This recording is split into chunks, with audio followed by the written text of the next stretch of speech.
ಬರೋದಕ್ಕೆ ಲೇಟ್ ಆಗ್ಬೋದು, ಚಿರತೆ ಓಡ್ಕೊಂಡ್ ಬರೋದಕ್ಕೆ ಲೇಟ್ ಆಗ್ಬೋದು. ಇದು ಬಂದೆ ಅನ್ಕೋ. ಡಿಸೆಂಬರ್ ಕನ್ನಡ ಚಿತ್ರರಂಗಕ್ಕೆ ಲಕ್ಕಿ ಎನ್ನುವುದು ಹಲವರ ನಂಬಿಕೆ. ಹಾಗೆ ನೋಡಿದ್ರೆ ಈ ಮಾತು ನಿಜ ಕೂಡ ಹೌದು. ಯಾಕಂದ್ರೆ ಡಿಸೆಂಬರ್ನಲ್ಲಿ ತೆರೆಗೆ ಬಂದ ಹಲವಾರು ಕನ್ನಡದ ಚಿತ್ರಗಳು ಚಿನ್ನದ ಬೆಳೆ ಬೆಳೆದಿದೆ. ಮುಂಗಾರು ಮಳೆಯಿಂದ ಹಿಡಿದು ಕಿರಿಕ್ ಪಾರ್ಟಿವರೆಗೆ, ಕಾಟೇರದಿಂದ ಹಿಡಿದು ಮ್ಯಾಕ್ಸ್ ವರೆಗೆ ಡಿಸೆಂಬರ್ನಲ್ಲಿ ಬಿಡುಗಡೆಯಾದ ಹಲವು ಸಿನಿಮಾಗಳು ಬ್ಲಾಕ್ ಬಾಸ್ಟರ್ ಆಗಿದೆ.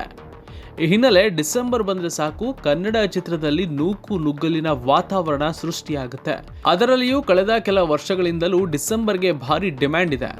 ದೊಡ್ಡ ದೊಡ್ಡ ಸ್ಟಾರ್ಗಳೆಲ್ಲ ತಮ್ಮ ಚಿತ್ರ ಡಿಸೆಂಬರ್ನಲ್ಲಿಯೇ ಬಿಡುಗಡೆ ಆಗಬೇಕು ಎಂಬ ಹಂಬಲವನ್ನ ವ್ಯಕ್ತಪಡಿಸ್ತಾರೆ. ಈ ವರ್ಷ ಕೂಡ ಪರಿಸ್ಥಿತಿ ಭಿನ್ನವೇನಿಲ್ಲ. ಕೇವಲ 2 ವಾರದಲ್ಲಿ 3 ದೊಡ್ಡ ಚಿತ್ರಗಳು ಈ ವರ್ಷದ ಡಿಸೆಂಬರ್ನಲ್ಲಿ ಬಿಡುಗಡೆಯಾಗಿವೆ.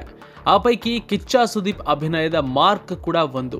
ಸದ್ಯ ಮಾರ್ಕ್ ಬೆಳ್ಳಿತೆರೆಯಲ್ಲಿ ಅಬ್ಬರಿಸ್ತಾ ಇದ್ದು ವಾರದ ದಿನದಲ್ಲಿ ಕೂಡ ಕೋಟಿ ಕಲೆಕ್ಷನ್ ಮಾಡಿದೆ. ಸಾಮಾನ್ಯವಾಗಿ ಸ್ಟಾರ್ ಯಾರೇ ಇರಲಿ, ಆ ಚಿತ್ರ ಯಾವುದೇ ಇರಲಿ, ಸೋಮವಾರದ ಗಳಿಕೆಯಲ್ಲಿ ಕುಸಿತ ಕಂಡು ಬಂದೇ ಬರುತ್ತೆ. ಯಾಕಂದ್ರೆ ರಜೆಯ ಮಜಾ ಮುಗಿದ ಹಿನ್ನೆಲೆ ಎಲ್ಲರೂ ತಮ್ಮ ತಮ್ಮ ಕೆಲಸದತ್ತ ಮುಖ ಮಾಡಿರ್ತಾರೆ. ಆದರೆ ಮಾರ್ಕ್ ವಿಚಾರದಲ್ಲಿ ಪ್ರೇಕ್ಷಕರಲ್ಲಿ ಸೋಮವಾರ ಕೂಡ ಚಿತ್ರ ನೋಡುವ ಆಸಕ್ತಿ ಕಂಡು ಬಂದಿದೆ. ಇದಕ್ಕೆ ಕೈಕನ್ನಡಿ ಎಂಬಂತೆ ಬಾಕ್ಸ್ ಆಫೀಸ್ನಲ್ಲಿ ಅಂಕಿ ಅಂಶಗಳನ್ನು ಹಂಚಿಕೊಳ್ಳುವ ಕೆಲವೊಂದಷ್ಟು ವೆಬ್ಸೈಟ್ಗಳು ಸೋಮವಾರದಂದು ಮಾರ್ಕ್ 1.15 ಕೋಟಿ ಕೊಳ್ಳೆ ಹೊಡೆದಿದೆ ಅಂತ ವರದಿ ಮಾಡಿದೆ. ಹೀಗೆ ಹತ್ತತ್ರ ಮೊದಲ 5 ದಿನದಲ್ಲಿ 20 ಕೋಟಿಯನ್ನ ಮಾರ್ಕ್ ಕೊಳ್ಳೆ ಹೊಡೆದಿದ್ದು, ಇಂದು ಕೂಡ ಚಿತ್ರ ಉತ್ತಮವಾದ ಪ್ರದರ್ಶನ ಕಾಣುವ ವಿಶ್ವಾಸ ಗಾಂಧಿನಗರದ ಪಂಡಿತರಾಗಿದೆ. ಇನ್ನು ಚಿತ್ರತಂಡವೇ ಹೇಳಿಕೊಂಡಂತೆ ಸುದೀಪ್ ಪರೋಕ್ಷವಾಗಿ ಮೊನ್ನೆ ದಿನ ಒಪ್ಪಿಕೊಂಡಂತೆ ಬಾಕ್ಸ್ ಆಫೀಸ್ ನಲ್ಲಿ ಚಿತ್ರ ಒಳ್ಳೆ ಗಳಿಕೆಯನ್ನ ಮಾಡಿದೆ. ಈ ಪೈಕಿ ಮೊದಲ ದಿನವೇ 15 ಕೋಟಿಗೂ ಅಧಿಕ ಹಣವನ್ನ ಮಾರ್ಕ್ ಗಳಿಸಿದ್ದು, ಚಿತ್ರದ 5 ದಿನದ ಒಟ್ಟಾರೆ ಗಳಿಕೆ 37 ಕೋಟಿಯಾಗಿದೆ.